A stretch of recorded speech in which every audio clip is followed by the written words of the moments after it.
Today we are going to cover the pharmacology of the gastrointestinal system. Most of the gastrointestinal disorders that patients are going to experience are related to the damage from gastric acid secretion and abnormal food movement through the gastrointestinal tract. This may result in diarrhea and constipation, could cause cramping and just general uneasiness. The acidic nature of the gastric juices is extremely essential for activating digestive protease activity and controlling intestinal bacteria. The gastric acids, if secreted too much, can actually cause severe ulceration and hemorrhage of the stomach lining. And normal protection of the stomach mucosa can also be disrupted and disturbed by other things such as irritants, drugs, or bacterial infections. So we're going to talk about the different pharmacological treatments. We're going to talk about the antiemetics. One that we've mentioned already is the cannabinoid activity of marijuana post-surgery, post-chemo treatment. And then we're going to talk about how different infections with different microorganisms such as Helicobacter pylori and other pathologies such as ulcerative colitis and Crohn's disease and gastric ulcer disease all contribute to the gastrointestinal discomfort that patients feel, and we'll talk about the pharmacological management of them. So the first group of GI drugs which we're going to talk about are the antacids. Within the stomach, our stomach is essentially full of tons and tons of bacteria.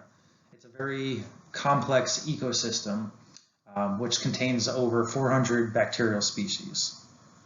And our stomach can usually hold about, well, the normal volume of the stomach is about 20 to 100 milliliters of fluid, and it's a very acidic environment. The pH is usually between 1.5 and 3.5. And as I mentioned, there's a wide array of bacteria in the stomach. This includes staph, lactobacillus, peptostrep, and different types of yeast. There's also Vibrio strains, E. coli, and Helicobacter pylori. So I do want you to note that Helicobacter pylori is considered a part of the normal gastrointestinal flora.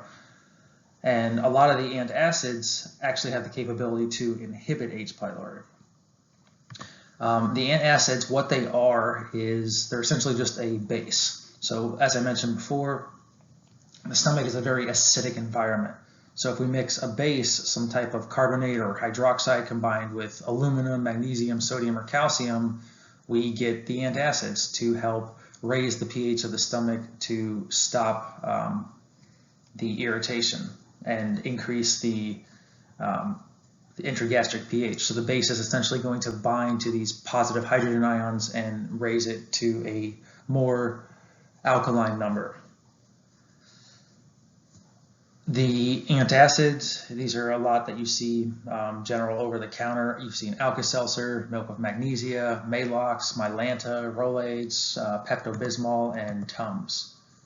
So any of the antacids that are combined with aluminum, they are thought to provide protection for the gastrointestinal mucosa.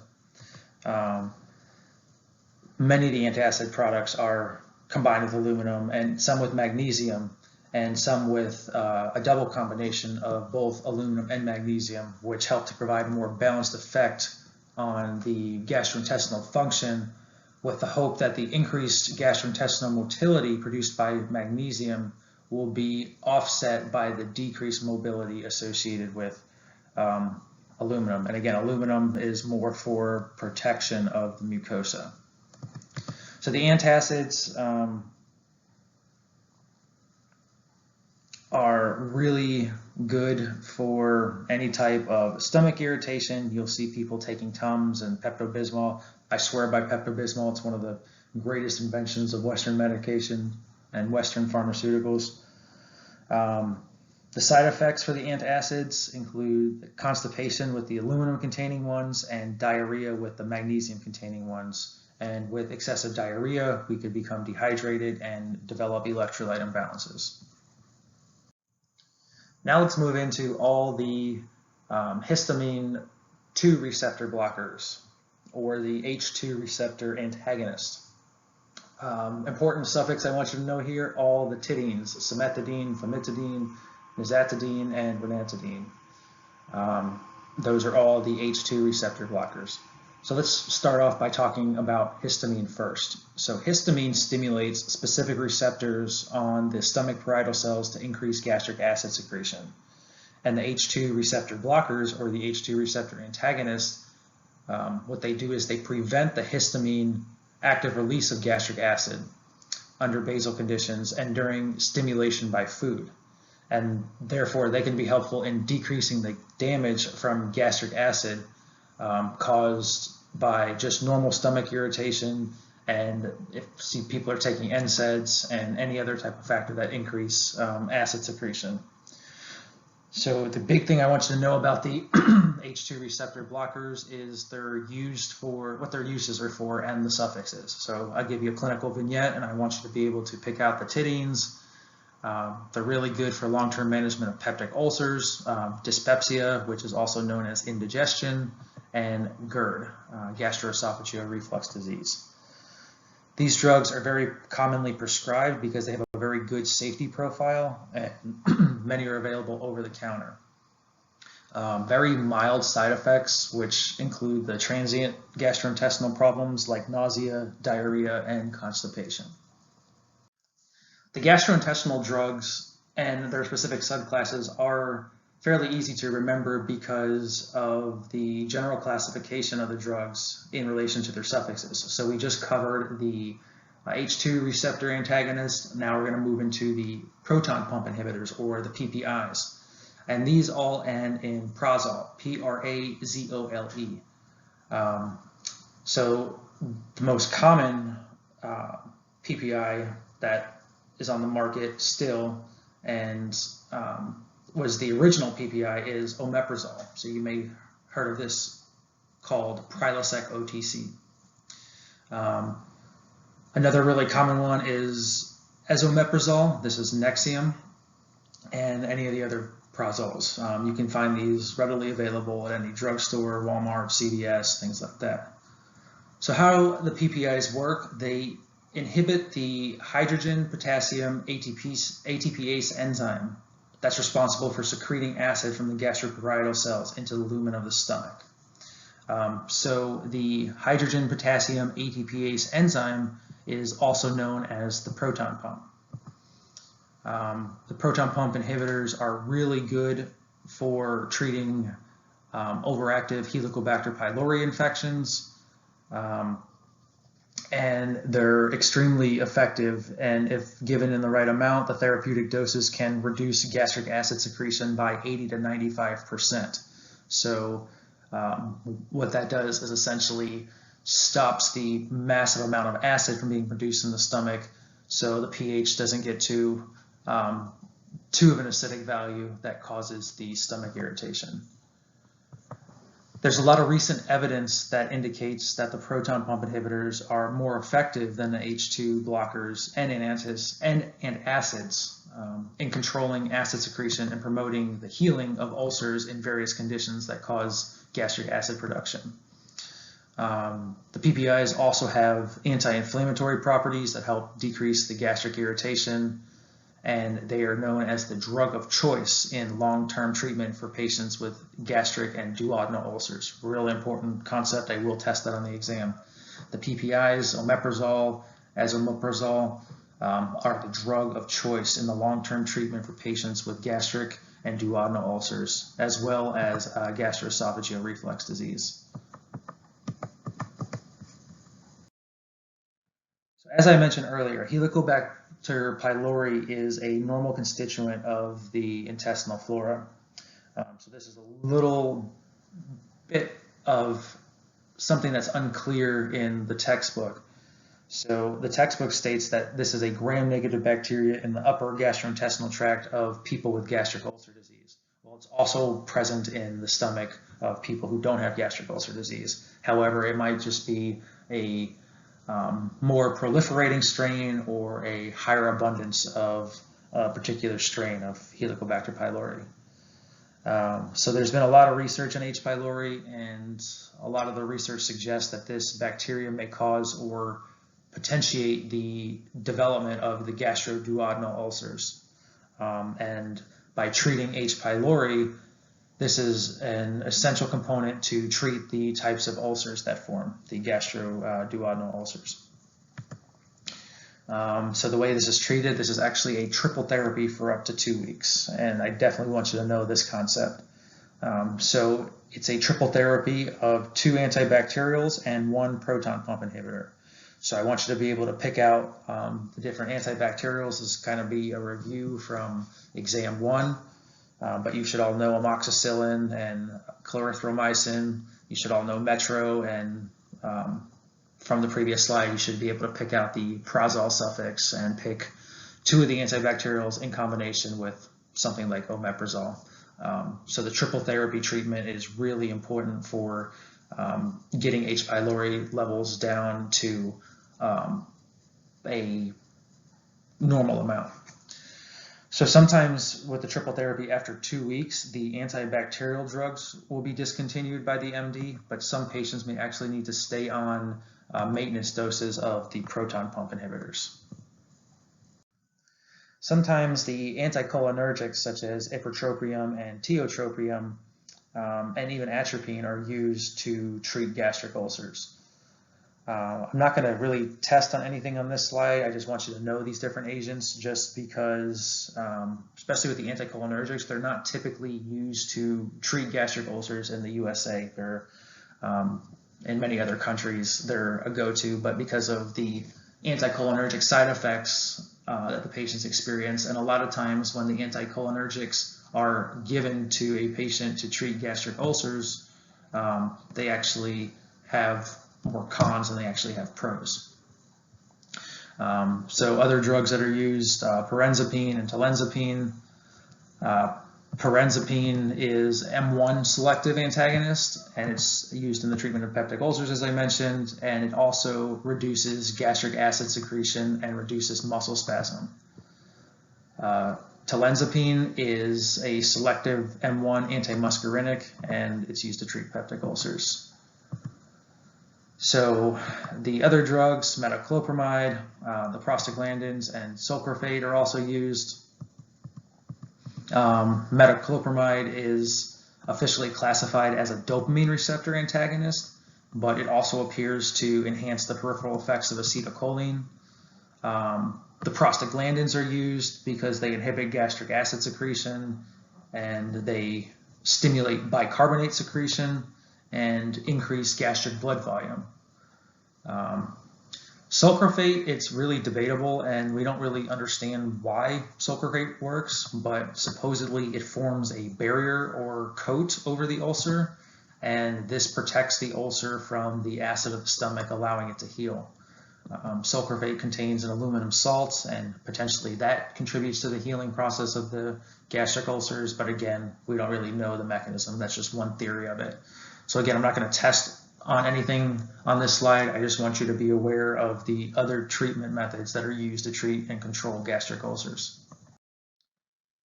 Now let's move into the antidiarrheal agents. So as you know, and as I mentioned earlier, with patients who are suffering from diarrhea, not only can they suffer from dehydration, but they can also suffer from an electrolyte imbalance due to the massive amounts of electrolytes that they're losing through the process.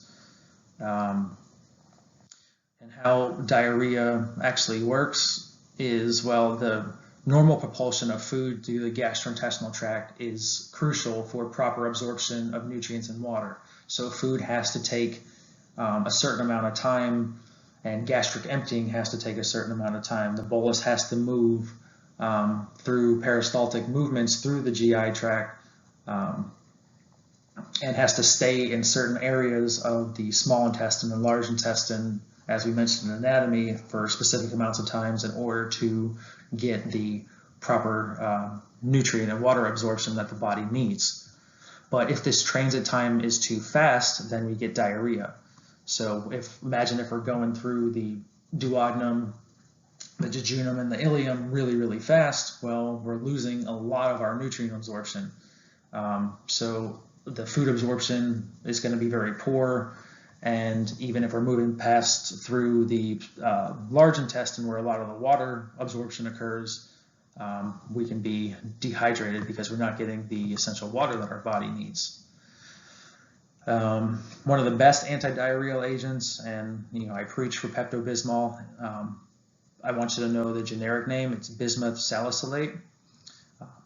What this does is it stimulates water and electrolyte absorption and decreases fecal fluid loss. The bismuth component of Pepto-Bismol may also have antibacterial effects, and then the salicylate component may inhibit the production of prostaglandins that contribute to the irritation of the intestinal lining. So remember from exam 2 when I asked the question about the side effects of opioids, and the correct answer was the opioid-induced constipation. Well, that's one of the main side effects of opioids is the constipation. Also, the central nervous system respiratory depression. But sometimes the opioids are given in acute cases of diarrhea because they can cause constipations. So how they work is they reduce fluid loss by increasing the absorption of salt and water, or by decreasing fluid and electrolyte excretion from the gastrointestinal tract. So all of the opioids and the opioid derivatives that are listed here, I'm not going to test on opioids for the antidiarrheal agents because they're just not very commonly prescribed. The go-to is Pepto-Bismol or bismuth salicylate. Now let's move into the laxatives and the cathartics. And let's start by talking about the laxatives. So these drugs promote the evacuation of the bowel and defecation when the normal bowel movements are impaired, but no obstruction exists in the GI system. So laxatives may benefit patients on prolonged bed rest, patients with infrequent or painful bowel movements, patients who are suffering from spinal cord injuries, or those that are straining during defecation. And laxatives are also indicated for bowel evacuation prior to any type of surgical or diagnostic procedure, such as a colonoscopy. The cathartics, these are also known as purgatives, and they promote the lower gastrointestinal evacuation as well, but they're actually a little more rapid in action than the laxatives. So who abuses the laxatives? Well, a lot of athletes who are trying to cut weight. You'll see this abuse in wrestlers and boxers, things like that. Also people suffering from psychological disorders such as anorexia nervosa and bulimia nervosa. How can we regulate our bowel movements without laxatives?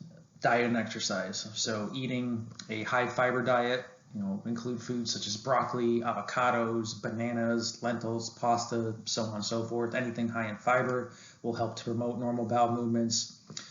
Staying adequately hydrated, drinking 100 fluid ounces of water minimum per day, and having a good physical activity regimen.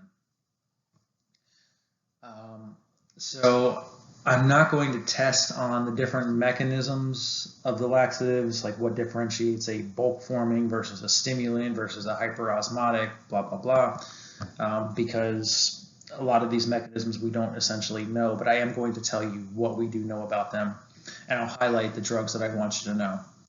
So let's start with the bulk forming laxatives. These absorb water and swell within the lower gastrointestinal tract. So the increased size of the water-laden laxative stretches the bowel, and this stimulates peristalsis. So I do want you to know methylcellulose and psyllium. Psyllium is very common, especially in the elderly. A lot of people will use Metamucil, also known as psyllium. So definitely know methylcellulose and psyllium as the bulk-forming agents. The stimulants, again, we don't really know the mechanism of action, but we do know that they activate peristalsis. The stimulant I want you to know is bisacuddle. The hyperosmotics, these produce a gradient that draws water into the bowel and the small intestine and this gradient increases the stool fluid content and stimulates peristalsis. So you can see this recurring theme of stimulation of peristalsis. That's pretty much how all of the laxatives work. The magnesium salts, lactulose, polyethylene glycol, and glycerin are all hyperosmotics. So I do want you to know all of those. And then the lubricants and the stool softeners include mineral oil and docusate, which facilitate the entry of water into the fecal mass, which cause softening of the stool and permitting easier defecation. And docusate and mineral oil may also exert a laxative effect because of the increased pressure in the bowel secondary to the increased stool size. And then finally, the miscellaneous gastrointestinal drugs. So the digestants aid in the digestion of food, obviously. And when we talked about the pancreas in pathophys, we talked about the endocrine as well as the exocrine component. So remember, the pancreas not only helps to regulate hormones, but it's also an accessory digestive organ. So the primary digestant preparations contain pancreatic enzymes or bile salts. And the pancreatic enzymes, I definitely want you to know these: amylase, trypsin, and lipase. Amylase is responsible for the digestion of carbohydrates. Trypsin is responsible for the digestion of proteins. And lipase, as you can imagine, is responsible for the digestion of lipids. The bile salts are synthesized in the liver, they're stored in the gallbladder, and released into the duodenum via the common bile duct. We talked about this pathway in anatomy, so I'm just reiterating this. And the bile salts are really important to help emulsify the lipids in the intestinal tract and are very important in lipid digestion and absorption. The emetics that I want you to know, apomorphine and ipecac. Both of these agents have the capability to stimulate the medullary emetic center, and ipecac also exerts a direct emetic effect on the stomach, so these are vomiting inducers. The antiemetics, those decrease nausea and vomiting associated with a multiple array of conditions, including motion sickness when patients are feeling nauseous, recovering from surgery, if they're getting cancer chemotherapy or radiation treatments, all of the antiemetics are usually used. So antihistamines have an antiemetic property to them, scopolamine, and some of the cannabinoids. Scopolamine is also considered as an anticholinergic, and it's found in very high concentrations in the angel trumpet or the brugmansia that you see all throughout the Florida landscape here. They're really beautiful flowers that hang down. They're really pretty to look at. Anyways, the cholelitholytic agents, so these are going to break up and dissolve gallstones. Cholelitholytic agents, say that word 10 times fast. So the way these work is they decrease the cholesterol content of the bile, and they help dissolve the gallstones that are supersaturated with cholesterol. However, they don't really appear to be very effective in the calcified gallstones. So these are the deoxycholic acids. So ursodeoxycholic acid and chenodeoxycholic acid can help dissolve the gallstones that are supersaturated with cholesterol and not calcium. So as always, please read through this slide. Really important for physical therapists, but again, I'm not going to read this verbatim. And this case study I would highly suggest to do because I'm pulling a lot of questions from the case studies and putting them directly on the exam. So I would definitely answer questions 1 and 2. If you have any questions about this, please feel free to shoot me an email.